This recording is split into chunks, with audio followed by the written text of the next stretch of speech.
Hello, everyone, and welcome to Rebirth Summit 2026. I'm Philip Woolfolk, Managing Director of Main Street Advisory and Philip Speaks. Through Main Street Advisory, I facilitate funding for real estate investors and entrepreneurs. Through Philip Speaks, I'm a speaker, author, and coach where I provide engagements in the areas of financial literacy, homeownership, real estate investing, and self-empowerment, facilitating transformation from limiting beliefs to possibility thinking. Today, I have the pleasure of interviewing Martha Mora. Is it Oturi? How do you say the last name? Oturi? Yeah, Otua, Thank you. Otua, Thank you. yes. So I'll share a little bit about your background in terms of your bio, and then we'll dive into it. So Martha is a transformational speaker, humanitarian, and volunteer of Grounded in Love Orphanage in Kenya, where she cares for her daughter and 28 other children. As the creator of the three powerful principles, she empowers individuals to heal, grow, and reclaim their inner peace.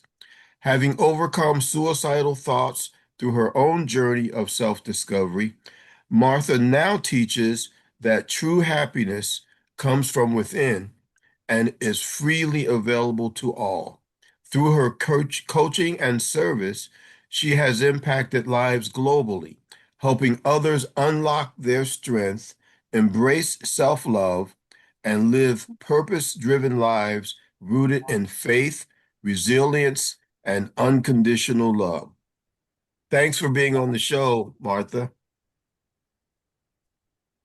Thank you so much. So let's get started here. What was life like for you before your transformation? Describe a little bit of your emotions at that time, your from a mental and spiritual standpoint. Just help us feel where you were at the beginning.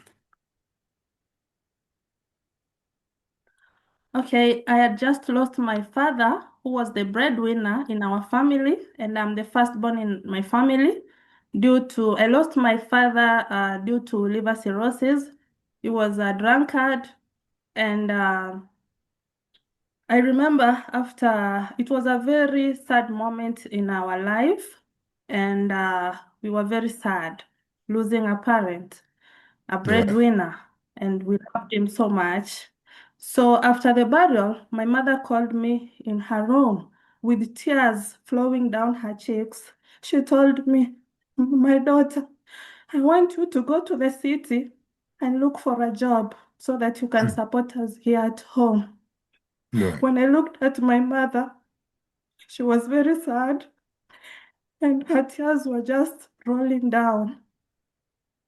I said, "Yes, I'm going to the city." And it was my first time going to the city. Hmm. It was during my job search that I got raped and became pregnant.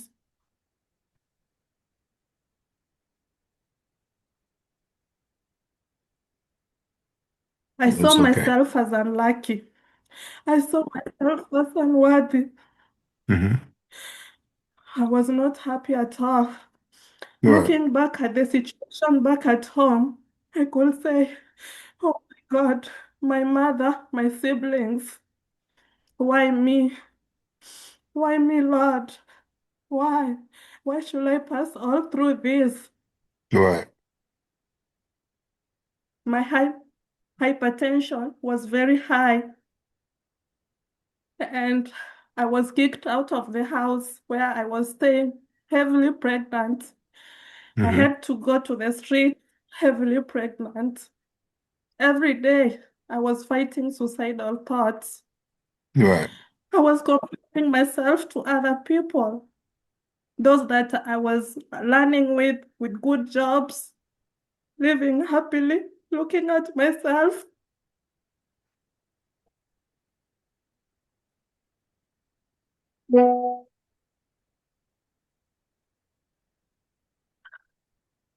I asked God, "Why me?" Yeah. Oh yeah. So tell us a little bit about the what was the turning point? What was a major moment or situation that made life change for you?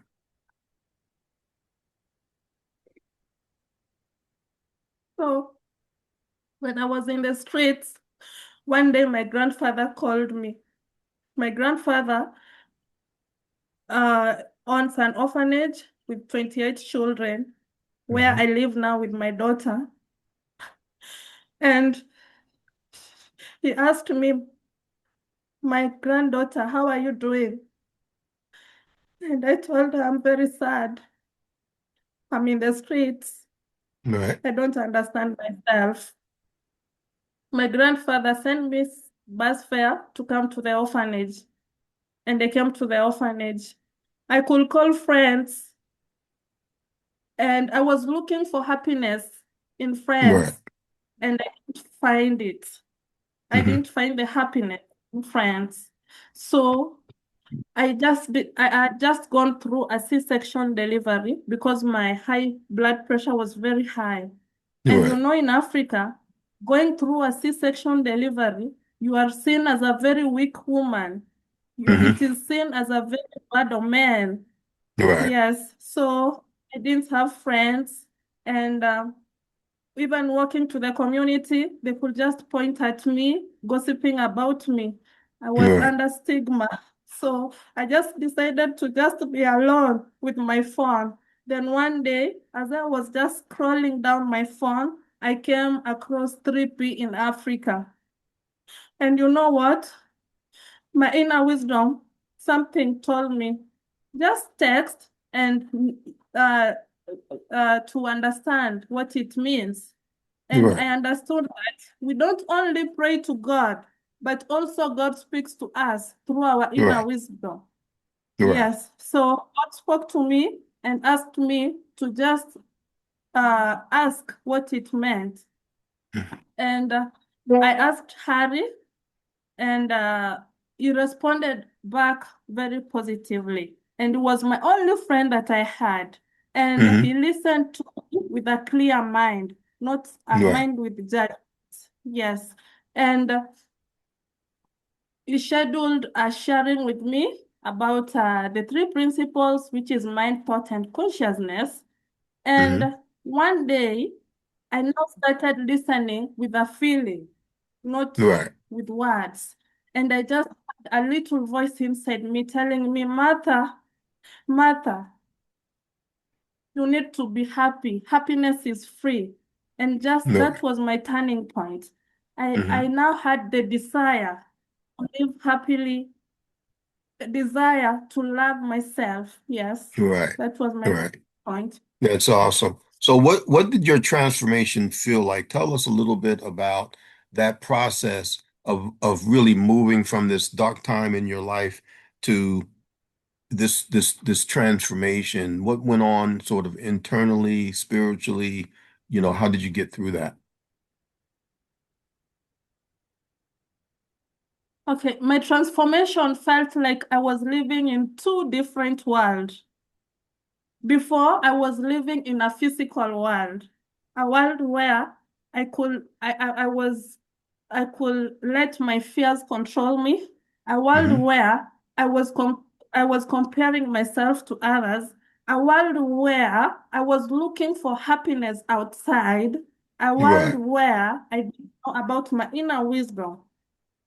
And then I just realized that all these were just thoughts and Right. not reality. And now I started looking at life from inside, not from outside. Yes. And I Good. realized that uh, these thoughts are just like clouds. They come and Yeah. go. They are not permanent. They will just Mm. go. The only thing is to just let them go, because Right. if I'm busy focusing on them, trying to fix them, that's how it gets more messy.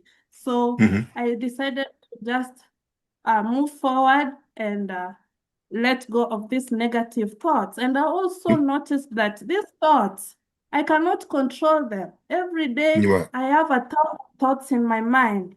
But Right. you know what? God gifted us with a free will to choose on Right. which thought to. Yeah. Oh, absolutely. Absolutely. So, did you have people? I'm sure it sounds like you certainly had faith. what tools or practices helped get you through that time? Okay, so what helped me most at that time is through sharing. Mhm. And through sharing, because when you share, you grow Right. and you get more insights from that. So I could share, and also what really helped me a lot at that time is that I now understood that uh, the physical world, you cannot change it. It is there. What you can change is from inside. Inside. Right. That is the change from inside. And Oh, absolutely. what, yeah. Yeah. So tell us a little bit about where you are now in your journey. You know, what's different about your life? How has life changed? Oh, life really changed. And right now, I love myself. I Great. love myself and I love others. And Yeah. most importantly, I learn to forgive myself first. You know, from my Right. childhood, I have always learned that you forgive others. I never knew Right. that you can also forgive yourself. Yes. I Yeah. now learned that I can forgive myself.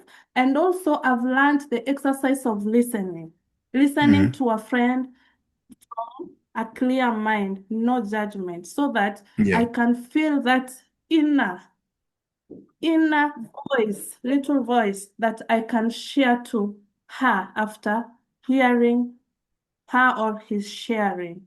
Yes, Oh, and yeah. I've also learned that I have to trust my inner wisdom because that's a voice from God Right. that leads me to what to do. And also, all the questions that are in my mind asking me, how, why, how, all the questions, the answers lies within me.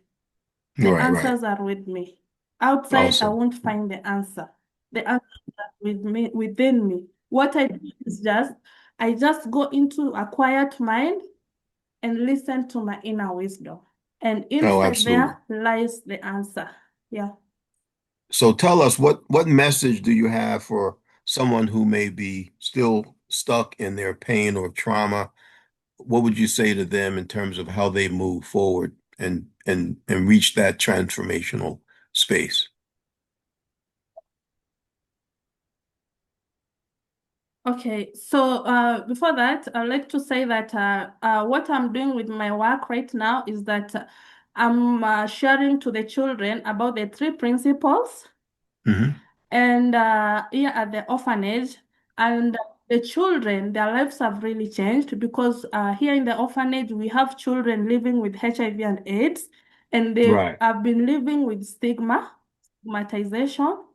And also, they didn't have friends at school because maybe their school uniforms were torn, and they thought that maybe friendship will give them happiness. Now they know that Right. happiness is from inside, happiness is Hmm. free.